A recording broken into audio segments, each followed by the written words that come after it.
This video is brought to you by Miniature Market. Thousands of board games, miniatures, and paints, discount prices at miniaturemarket.com.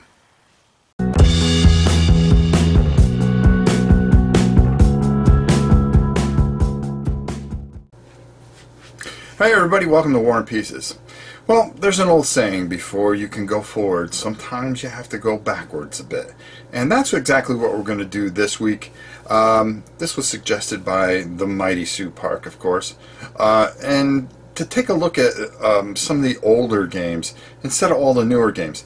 Now, the reason I decided to go ahead and do this, I think a lot of times that to jump into some of the newer games can be kind of tough. Now, some of the newer games are beginner friendly, but I think the older Avalon Hill games with that kind of entry level feel, but that very good playability and strategic value can be very beneficial if you are wanting to play some of the newer games. And the one that I wanted to take a look at today is Panzer Blitz.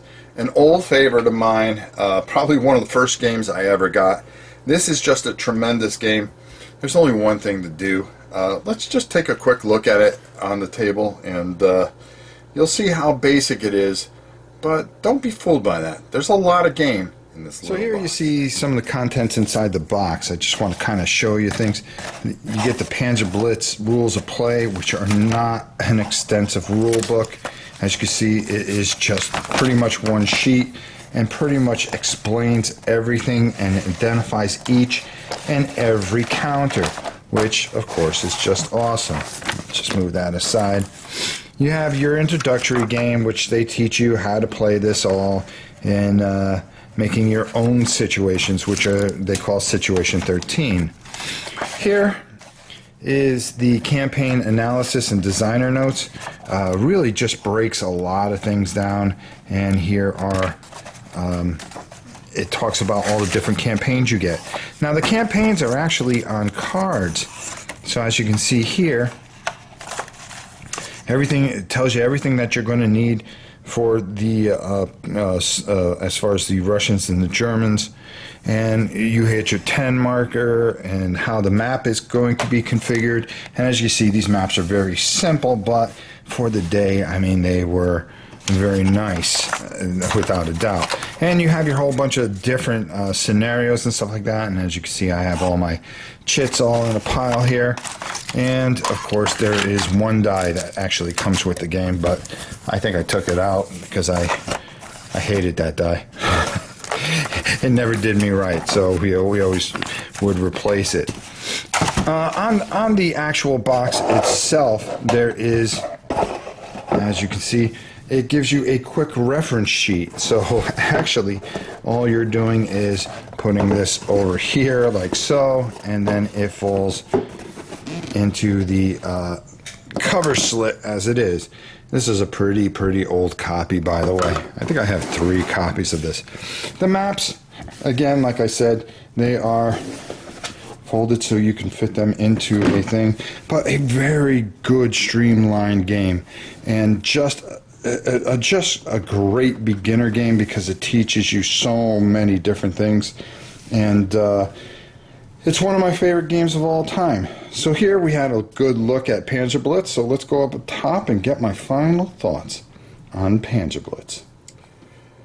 Panzer Blitz, probably one of my all-time favorite games, along with Tactic 2, only because that and the early American Heritage games from, was it Hasbro?